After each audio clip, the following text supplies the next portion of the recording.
Okay, welcome to week 4. This week is going to be some recapping on audio warping and different warping algorithms and some clip envelopes modulation. That will be in the second video. So this video will be audio warping and warping algorithms. Alright, let's get started. I've got a clip here that's interestingly referred to as well cut. Okay, so when I've dropped the audio clip into live, it's created a green warp marker at the start and it's created a green warp marker at the end. It has also analyzed the audio and placed these grey pseudo warp markers at all the transients within the audio, okay? So we can double click the pseudo warp markers to turn them into warp markers and drag them around. If I just undo that and undo that, we can also change them to warp markers just by dragging, all right, and snap them to the grid. If we hold command and drag a pseudo warp marker, not only does it change that pseudo warp marker into a warp marker, but it changes the adjacent pseudo warp markers into warp markers as well. Okay, so let's just undo and show you that one again. I'm holding command. You can either double click or you can hold command and drag and it changes that and the adjacent. Okay, if you want to delete warp markers, just select the area and delete. If you want to change all the pseudo warp markers in the clip to warp markers, you can command and A to select all and then command I. Okay, now that changes them all into warp markers, which is very, very handy. Alright, I'll just undo that to show you a couple more things. If we hold shift and drag a pseudo warp marker, we can change its position. So you might decide that you want the pseudo warp marker to be the very, very start of that burst of noise, or you might want it to be on the highest peak there of the transient. Alright. So that's a shift and drag the pseudo warp marker. If you change this into a warp marker and then hold shift and drag, it moves the underlying audio rather than moving the warp marker. All right, so you could snap that warp marker to a different place. So that's holding shift. If you hold shift and drag a warp marker, it moves the audio. If you hold shift and drag a pseudo warp marker, it moves the pseudo warp marker to a different place. All right, let's zoom back out. So two main applications of warp markers in Ableton Live: corrective use and creative use. If we look at corrective use, if we go and look at this clip, which isn't particularly well cut,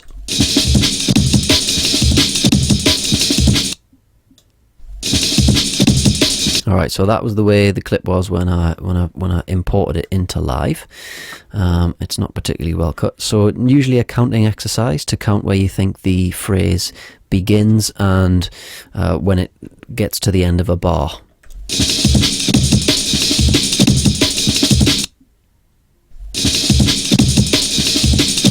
So I think that because of some previous work that I've done on this, actually, I will point out the fact that this already says beat 1 above this pseudo warp marker, and the way I've done that is if you decide which pseudo warp marker you believe is the start of the bar, okay, then right click. I'll just have to zoom out a bit more.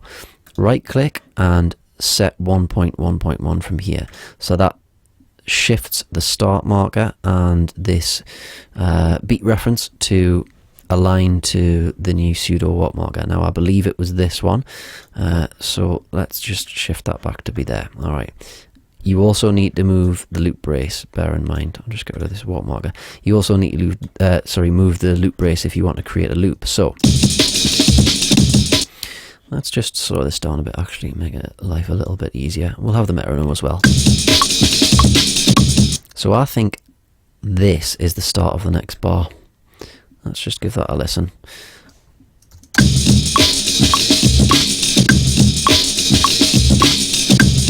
It is indeed. Alright, so it was a counting exercise there for me to count from 1. I'll just retrace my steps, actually, make life a little bit easier for you. It was a counting exercise from 1, 1, 2, 3. Oh, sorry, 1.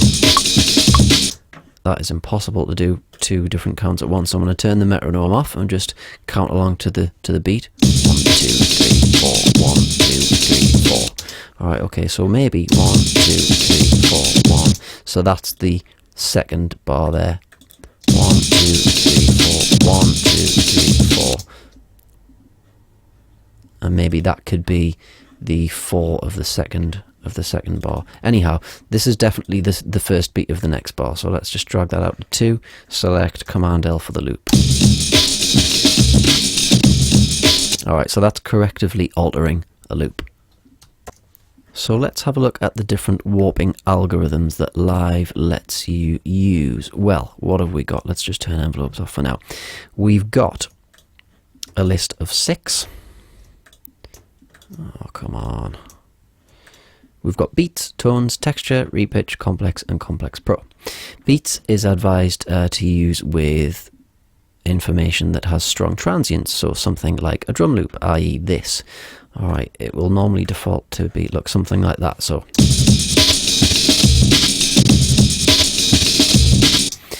Beats mode lets you preserve certain parts of the audio, okay? So at the minute, it's preserving all the transients. Now, this is better demonstrated if we slow this right down. Okay, so it's preserving the audio at each of these transients. Now then, you can probably hear something that reminds you of this. If you look at that visual representation of a forward and a backward arrow, think about that forward and backward arrow and listen to this. So what it's doing is it's preserving the start of the transient, okay, but because the tempo is slowed right down to 20, I'll tell you what, let's stretch this out a little bit more just to exaggerate the effect.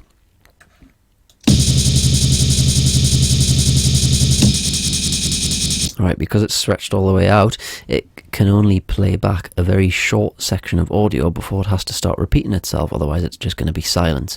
So what it's doing in this mode, okay, this transient loop mode, is playing the audio backwards and forwards very, very quickly. You can choose between 3 different modes. One just plays it forward. I'll tell you what, I'll zoom in. One plays it forward and stops. One plays it forward over and over again, and the other one plays it forward and backwards. That's the one that we were listening to before. Let's listen to the 3 different versions.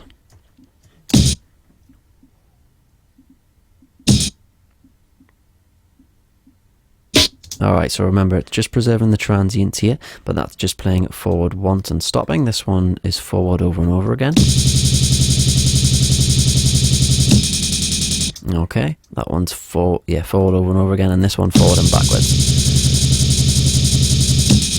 Okay, you can also apply a volume fade to that, so we can make these transients fade out based on the value of this slider.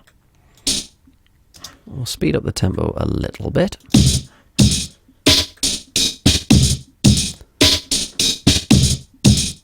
Okay, so that's preserving the transients, and we're playing backwards and forwards, but we're applying a volume fade. Now, what about if we choose one of these note values rather than the transients? So that's preserving every 8th note. So every 8th note in the audio is playing exactly as it is, and then it's looping. It's going to loop backwards and forwards. I'll turn that volume fade up again.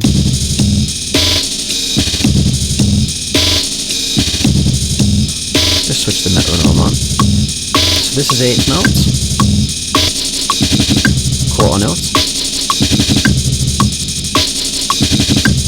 16ths,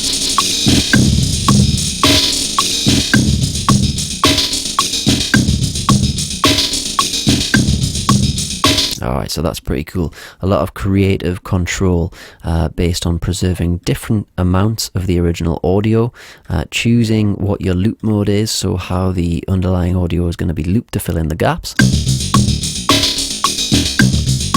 And then also changing this, what's called the transient envelope, but it applies a fade to the individual parts of the audio that are being looped.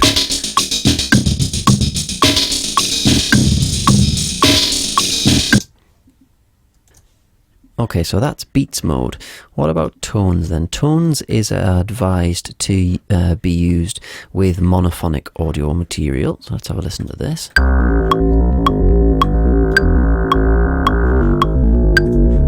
Well, that sounds to me like it's already stretched out pretty far. Let's turn warping off for now.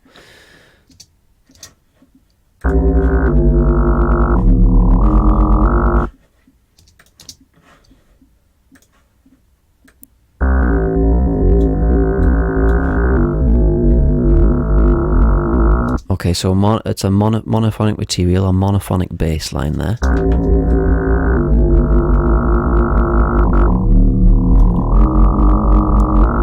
Okay, so that's advised to be used with bass lines. And we have here a grain size. That's the only control you get with tones. So that alters the control of the average grain size used for playback. Okay, so it says that the actual grain size is determined in a signal dependent way, and they say that for signals with a more clear pitch contour, so a more clear movement in the contour of the pitch in the piece, you can use lower values, and for a more sort of vague type of pitch contour that might be a bit harder to hear, then you can use larger values.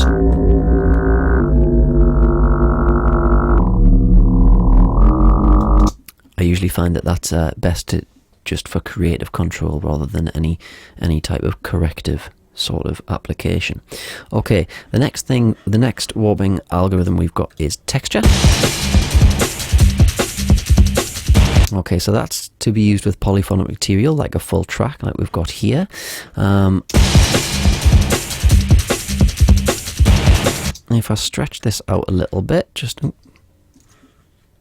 I'll stretch this out just a bit just to test the algorithm slightly. Okay, so that's texture. Again, we can alter grain size. So this is a setting that Live will use unaltered, as it says. All right, so it's got nothing to do with the signal. Live won't change the grain size based on the signal analysis like it does with tones mode. So this is purely your choice for the size of grains.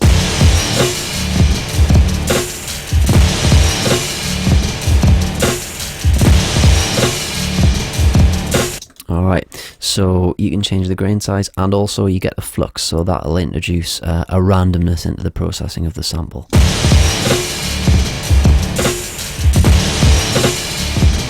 So the flux control is going to alter the size of the grains, alright? So that's texture. What about repitch? Well, repitch has some interesting creative applications. Sometimes it's easy to get carried away with it and create things that sound rather silly, but I do find that it's interesting to use with drum beats. So with repitch, actually let me just change this over to repitch. All right, so with repitch, what happens is there's no actual time compression or expansion going on, but it changes the pitch of the audio rather than changing the timing of it.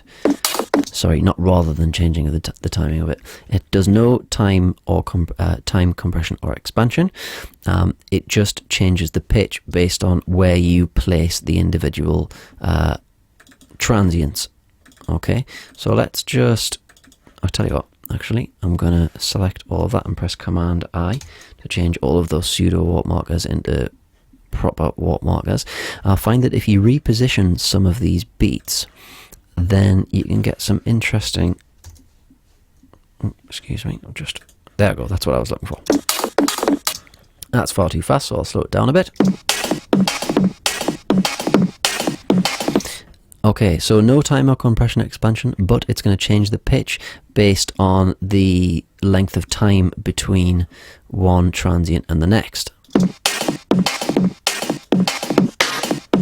But it's also going to change the rhythmic character of the beat because you're moving the beats to a new place. So it changes the rhythmic character as well as changing the pitch. So that sounded alright, let's just loop this bit.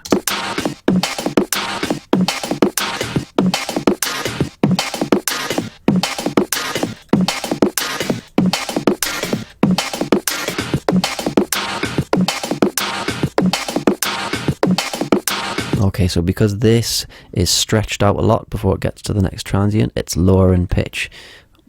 This bit will be higher in pitch because it's very much closer.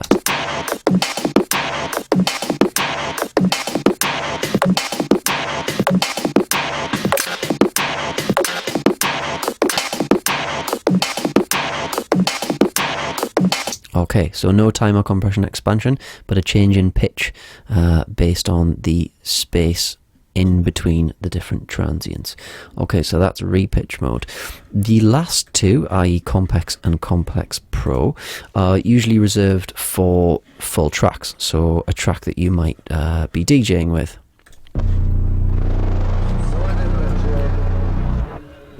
Okay, in complex mode you get no options whatsoever. Complex mode is advised, as I say, for longer tracks that you're going to be DJing with.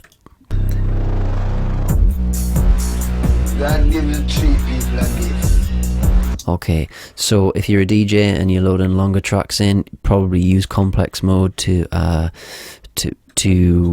alter the timing of the samples in Ableton Live. That's the best mode to use when you get into using all of these controls, warp from here, start 111, and so on and so forth. We'll look at those controls a bit more in future, but for now just keep in mind that you want to be using complex on longer samples and full tracks. You also get Complex Pro, and that gives you the choice of altering a formant control, okay, or altering the formants within the track. That control only comes into play if you transpose the audio. So let's have a listen to this.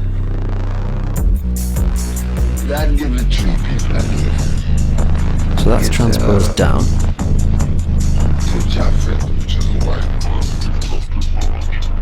You should be able to hear that as we move that formant slider, the formants have shifted all the way down.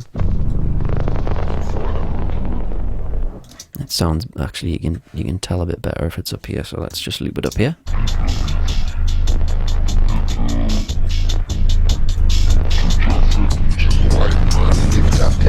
Okay, so it only comes into effect if you've transposed the sample.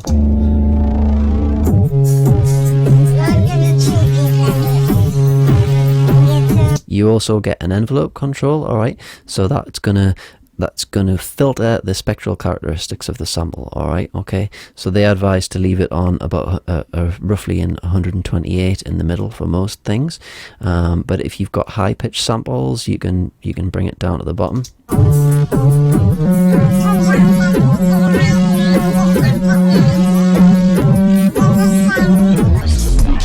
Okay, and for lower pitched samples you can try the envelope up high there, okay? So experiment with those two controls and see what you come out with. So, a brief look at all the different warping algorithms in Ableton Live. Get stuck in.